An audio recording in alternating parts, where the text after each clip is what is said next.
शिवाजी महाराज की जय. धर्मवीर छत्रपती श्री संभाजी महाराज की जय. आता रायगड किल्ल्याच्या आपण आता पॉइंटला सुरुवात करणार आहोत. रायगड किल्ल्याचं हे जे खाली तलाव पाहता ना तुम्ही समोरचं, या तलावाची खोली 32 फुटाचं खोल आहे तलाव. पण या तलावातलं कधी 12 महिने पाणी अटत नाही.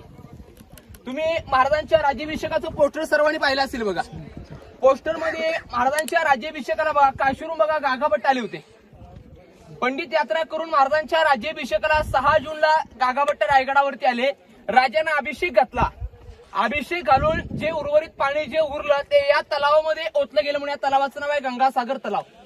32 फूट खोल आहे, पण यातलं कधी पाणी अटत नाही. तुम्ही राज्याभिषेकाला जरी आलात ना 6 जून, यावर्षी 6 जूनला 6 लाख लोक रायगडावरती होती. सर्वात जास्त 350 वा शिवराज्याभिषेक रायगडावरती साजरी केला. त्या सर्व लोकांना पिण्यासाठी पाणी या तलावाचा वापर गेलेला आहे. या तलावाचं नाव गंगासागर का? आपल्या राजांच्या राज्याभिषेकाला बघा काशीवरून गागाभट्ट आले होते, पण त्यांनी एक छोटीशी कविता रचली. काय म्हणतायत की गंगा, यमुना आणि नर्मदा यांच्या आल्या साऱ्या बहिणी, आणलेले राज्याभिषेकासाठी पाणी, जले झाले तीर्थांची गर, नाव तयाचे गंगासागर तलाव आहे. अशा 11 तलाव किल्ल्यावरती आहेत. आपण आता एक तलाव पाहिलं. तलावाच्या वरती हे 2 स्तंभ आहेत बघा, 1 आणि 2. हे दोन्ही स्तंभ तुम्ही 4थीच्या पुस्तकात पाहिले असतील बघा, पहिल्याच पानावरती आहेत. आणि रायगड किल्ला एकदा तुम्ही युट्यूबला कसं टाकलं तर पहिले हे स्तंभ दाखवतात बघा. हे स्तंभ म्हणजे गडाच्या समोरच्या बाजूला आहेत. काही लोक रोपीण आले म्हणून मागच्या बाजूने आपण आलो. हे स्तंभ कशासाठी? हा पहिला स्तंभ 3 मजली उंच आहे आणि तो फक्त 2 मजली आहे. हे पूर्वी एकावर एक हे दोन्ही स्तंभ 7 मजली उंच होत्या. आता कल्पना करा, 3 आणि 2 मजली जर एवढा उंच असेल तर 7व्या मजल्यावरती किती उंच असतील बघा. इकडचं आहे त्याचं नाव विजयस्तंभ. विजयस्तंभ म्हणजे काय? महाराजांनी कोणत्याही किल्ल्यावरती विजय प्राप्त केला किंवा मावळ्याने तर 7व्या मजल्यावरती गवताच्या गंजा पेटवायचे. गवताची गंज किंवा भगवा ध्वज फडकला की आजूबाजूची जी गावं होती, गडकोट होते, त्यांना वाटलं पाहिजे महाराज कोणता तरी गडकोट जिंकून रायगडावरती सुखरूप परतले आहेत. म्हणून याचं नाव विजयस्तंभ. आणि विजयस्तंभांच्या इकडे ही दिसते बघा आपल्याला दुसरी, ही राण्यांची बाल्कनी आहे. ही देखील 7 मजली उंच होती. महाराजांच्या काळात राजांच्या ज्या राण्या होत्या ना त्या मेन्यामध्ये बसायच्या. मेना दरवाजा पुढे तुम्हाला दाखवणार आहे. मेना दरवाजातून या साईडला थंडगार हवा काढण्यासाठी 7व्या मजल्यावरती जायच्या. म्हणेला मनोरे म्हटलेले आहेत. मनोरे कशावरून? कारण की बघा बसायला जागा सोडली बघा बाहेर. दगड बघा तुटलेत, त्या साईडला बघा गॅप सोडले बघा. असे इथे आतून गॅलरी होत्या ना छोट्या. आणि आपण बाल्कनीला बघा सजवतो तसं या बाल्कनीचा प्रत्येक दरवाजा पहा बघा, काहीतरी वेगळं शिल्प कोरलंय बघा. आता कल्पना करा ही दगड त्यावेळेस कशी वरती उचलली असतील, कारण की गड चढताना आपण दमून गेलोय. हे रायगडावरचे विजयस्तंभ आणि सप्त मनोरे. महाराजांचं रायगडावरचं वास्तव्य तुम्ही ऐकलं असेल. 10 वर्ष महाराज इथे राहिले. या 10 वर्षामध्ये महाराजांच्या काळात 10 वर्ष वास्तव्य केलेली जागा म्हणजे राजांचा राजवाडा आपण पाहणार आहोत. महाराजांचं आयुष्य पाहिलं तर 50 वर्षाचं आहे. आज तुमचे किंवा माझे 50 वर्ष 20 वर्षाचं आपलं एक शिक्षण आहे. उरलेल्या 30 वर्षामध्ये आपण मनासारखं घर देखील बांधू शकत नाही, कारण की मी किंवा तुम्ही समाधानी नाही.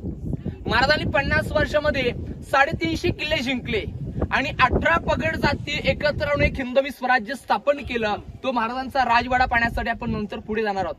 आता आपण हत्ती तलाव पाहिलं, हे विजयस्तंभ पाहिले. आता इथून पुढे महाराजांच्या राण्यांचे महाल, जो बाल्य किल्ला आहे. आता आपण बाल्य किल्ला फिरायला सुरुवात करणार आहोत. बाल्य किल्ला म्हणजे काय? जो महाराजांच्या काळात महाराजांचं वास्तव्य जास्त झालं त्याला बाल्य किल्ला म्हणतात. प्रत्येक किल्ल्यात एक छोटा बाल्य किल्ला असतो. रायगडाचा बाल्य किल्ला 100 एकरामध्ये आहे. म्हणजे त्याच्यामध्ये तुम्हाला राणी महाल, मंत्रिमंडळ, राजांचा राजवाडा, सदर हे सर्व पाहायला. इथून आपण या दरवाज्यातून प्रवेश करणार. पालखी दरवाजा त्या साईडला मेना दरवाजा आहे. रोपीण येतात ती मेना दरवाजी नेतात आणि आपण पायालो म्हणून पालखी दरवाजेने आलो. पालखी दरवाजा म्हणजे काय? महाराजांच्या काळात राजाने कोणता किल्ला जिंकला किंवा मावळ्याने, मावळा जरी गड जिंकून आला तर त्यांच्या पालख्या इकडून यायच्या. पालखी आली काही ते विश्रांतीसाठी एक जागा आहे, तुम्हाला दाखवण्यात येईल. विश्रांती करून राजांच्या राण्या आरत्या घेऊन समोर या पालखी दरवाजामध्ये उभे राहायच्या. आपण आलो तो या मार्गाने आलो. तो मार्ग बघा सरळ गेला शिरकाईकडे. तिकडे आपल्याला शिरकाईकडे जायचंय. तो मार्ग कोणासाठी? मावळ्यांसाठी. आता इकडे फक्त खासच लोक येतील. आता तुम्ही ज्या फिरताय ना याच्यामध्ये महाराजांच्या सोबत एकच व्यक्ती असायची, बहिर्जी नाईक. स्वराज्याचा तिसरा डोळा कारण की कल्पना करा 18 भाषेचं त्या काळात ज्ञान होतं. स्वतःच्या बायकोला देखील माहित नाही की गुप्तेर कात्रीचे प्रमुख हे बहिर्जी नायक आहेत. कारण की बायको दुसऱ्याला सांगून फितूर येईल.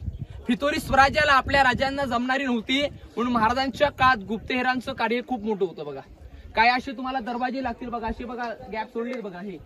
हे छोटे जो 3 दरवाजे आहेत इथे आत जायला, हे फक्त बहिर्जी नायकांसाठी सोडले होते, ज्याला आपण चोर दरवाजे म्हणतो. छोटे आतमध्ये राजवाड्याकडे जाण्यासाठी मार्ग आहेत ते. आता आपण हा पालखी दरवाजा चढणार आहोत, पण तुम्ही पायऱ्या चढला त्या बघा छोटे आहेत. आता पालखी दरवाजाने पायऱ्या चढताना त्या पायऱ्या मोठ्या आहेत, कारण की ज्या जुन्या पायऱ्या सुरू झाल्या ना त्या पालखी दरवाजापासून झाल्या, त्याच्यावरून तुम्हाला अंदाज केले की किती लोक उंच होते. आता पालखी दरवाजातून आपण राणी भाषाकडे प्रवेश करायला पुढे जाऊया.